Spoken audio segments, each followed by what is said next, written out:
Hola, mi nombre es Javier Romero y yo les voy a explicar el ciclo de Carnot. El ciclo de Carnot ocurre cuando existen dos adiabáticos y dos procesos isotérmicos. ¿Qué quiere decir? En los adiabáticos no ocurre una transferencia de calor con el medio ambiente, o sea, se mantiene la temperatura constante. Y isotérmicos quiere decir que hay una variación de temperatura por el cual genera una diferencia de temperatura provocando un trabajo. Pues resulta que el ciclo de Carnot se diseñó o se inventó para optimizar el funcionamiento y el rendimiento de un equipo o de una máquina.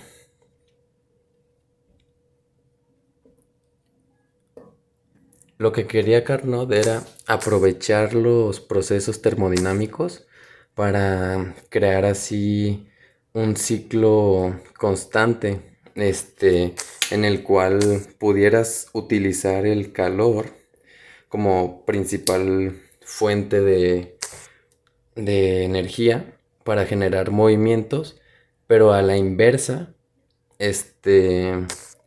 absorber esos movimientos y volverlos a integrar en un ciclo. Para que se entienda mejor, lo voy a explicar con un diagrama de Carnot para explicar todos sus procesos y cómo es que funcionan. Vamos a dibujar un diagrama de presión-volumen que nos muestre cómo es que se comportan estos cuatro procesos. Para que quede un poco más claro, dibujé aquí un pistón dentro de un cilindro. Supongamos que está bien sellado todo, entonces tenemos una cierta presión al aplicarle yo un calor aquí. Esta es nuestra fuente de calor principal. Entonces, al aplicar yo una fuente de calor aquí, se calienta todo el cilindro junto con el pistón. Dicho esto, ocurre el primer ciclo o proceso. Entonces, al aplicarle calor aquí, se va a ejercer una cierta presión en esta parte.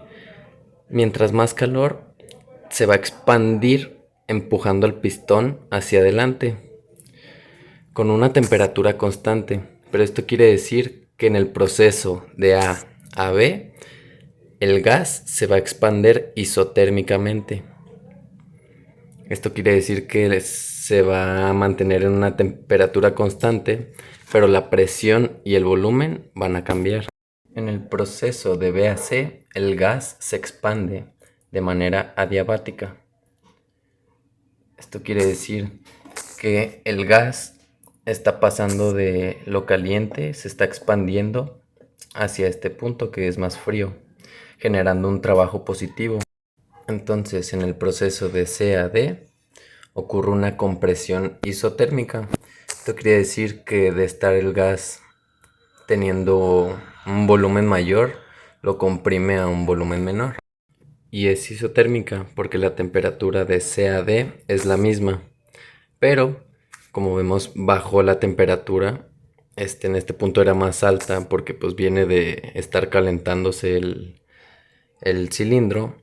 Pero pues después de pasar a través de todos estos procesos, de C a D es la misma, pero pues más baja.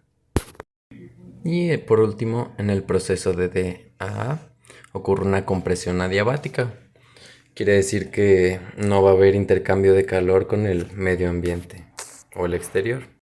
Entonces, como ya lo mostramos en el diagrama anterior, cuando aplicamos una fuente de calor en este punto del pistón, tenemos el proceso que es de A a B, que el gas se expande isotérmicamente. Esto quiere decir que va a ser empujado el pistón porque se está generando una cierta presión. Entonces, en este punto sigue el proceso de B a C, que se expande adiabáticamente, que no hay interferencia de la temperatura con el medio ambiente. O sea, la presión no cambia ni nada. Digo, varía la presión y el volumen, pero la temperatura es constante. Después, en el proceso de C a D, el gas se comprime isotérmicamente. Cuando el pistón llega a su punto máximo, casi a su punto máximo de esta parte. Y en el proceso de D a A, cuando regresa a su posición original, el gas se comprime adiabáticamente. Como ya me pasé de tiempo, entonces voy a concluir con el problema. Supongamos que una máquina de Carnot opera idealmente entre los 125 grados centígrados, con un suministro de calor de 200 joules sobre ciclo. Determina el número de ciclos que se requieren para que la máquina pueda levantar un peso de 400 kilogramos hasta una altura de 75 metros. Ok, entonces tenemos aquí nuestro problema que nos enfoca. Para la solución, pues vamos a necesitar una fórmula que nos calcule el trabajo total, que es esta: masa por gravedad por la altura. Entonces, trabajo total es igual a los 400 kilos que queremos cargar, multiplicado por la gravedad, multiplicado por la altura. Eso nos va a dar 294.000 joules. En notación científica, 2.94 por 10 a la 5 joules. El gas ideal, como sabemos, se mide en temperaturas absolutas o grados Kelvin. Entonces realizamos la conversión. Para calor final, nos ponemos los 200 joules que nos da el problema. Digo, que determinamos acá arriba. Multiplicados por la temperatura entre la otra temperatura ideal, que son los 475 grados para que trabaje óptimamente la máquina, ¿no? Entonces, para el calor final, los 200 joules multiplicado ya convertido a grados Kelvin nos da un calor final o energía final de 106.4 joules. Entonces, para determinar el trabajo por ciclo, trabajo es igual a la energía final más la energía inicial. Esto nos da menos 106.4 más 200 joules. Nos da un trabajo de 93.6 joules. Entonces el número de ciclos se divide entre el trabajo total sobre el trabajo final. Y esto nos da un total de 3.141 ciclos. Pues bueno, hasta aquí se acaba mi video. Espero que le haya gustado, profe. Y pues, gracias.